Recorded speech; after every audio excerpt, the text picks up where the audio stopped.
नमस्कार दोस्तों, बहुत बहुत स्वागत है आपका लर्निंग लैंग्वेज में। पिछले वीडियो में हमने बात की थी क्रिया की परिभाषा के बारे में। आज हम बात करेंगे क्रिया का वर्गीकरण कर्म के आधार पर। कर्म के आधार पर क्रिया को दो भागों में बांटा जा सकता है, सकर्मक क्रिया और अकर्मक क्रिया। तो यहाँ पर आज हम जानेंगे सकर्मक क्रिया के बारे में। सकर्मक, जैसा कि नाम से ही स्पष्ट है, स जमा कर्म अर्थात कर्म के साथ।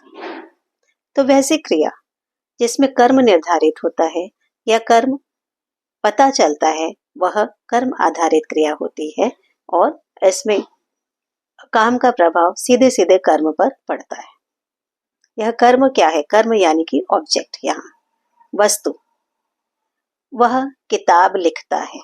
वह क्या लिख रहा है? किताब लिख रहा है, यानी लिखने का प्रभाव सीधे सीधे किस पर पड़ रहा है? किताब पर। राधा आम खाती है।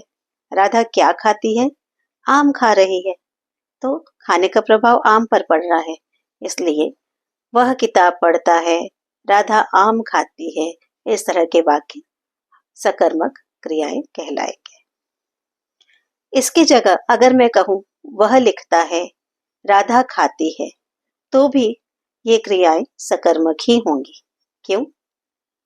क्योंकि वह कुछ तो लिख रहा है, राधा कुछ तो खा रही है।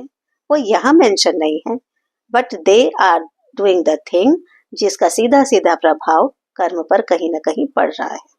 इसलिए ये क्रियाएं हमेशा सकर्मक होगी। चलिए जान लेते हैं कौन कौन सी क्रियाएं हैं जो हमेशा सकर्मक होंगी।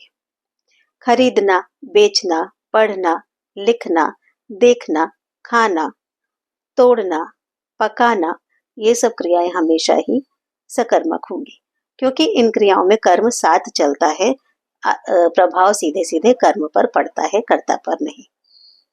कुछ और उदाहरण देख लेते हैं।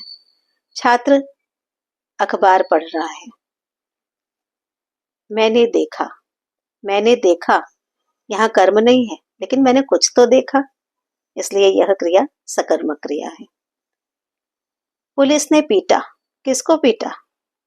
लिखा नहीं है यहाँ, लेकिन किसी को तो पीटा, तो इसलिए यह भी सकर्मक क्रिया है। तो ये चलिए एक बहुत अच्छा क्लू देखते हैं। अगर वाक्य का प्रश्न क्या और किसको से बन जाता है, तो वह हमेशा सकर्मक क्रिया होगी। जैसे पुलिस ने किसको पीटा, माँ क्या पका रही है, कवि क्या लिख रहा है, तो इस तरह की क्रियाएं हमेशा सकर्मक क्रिया होगी। मिलते हैं अगले वीडियो में।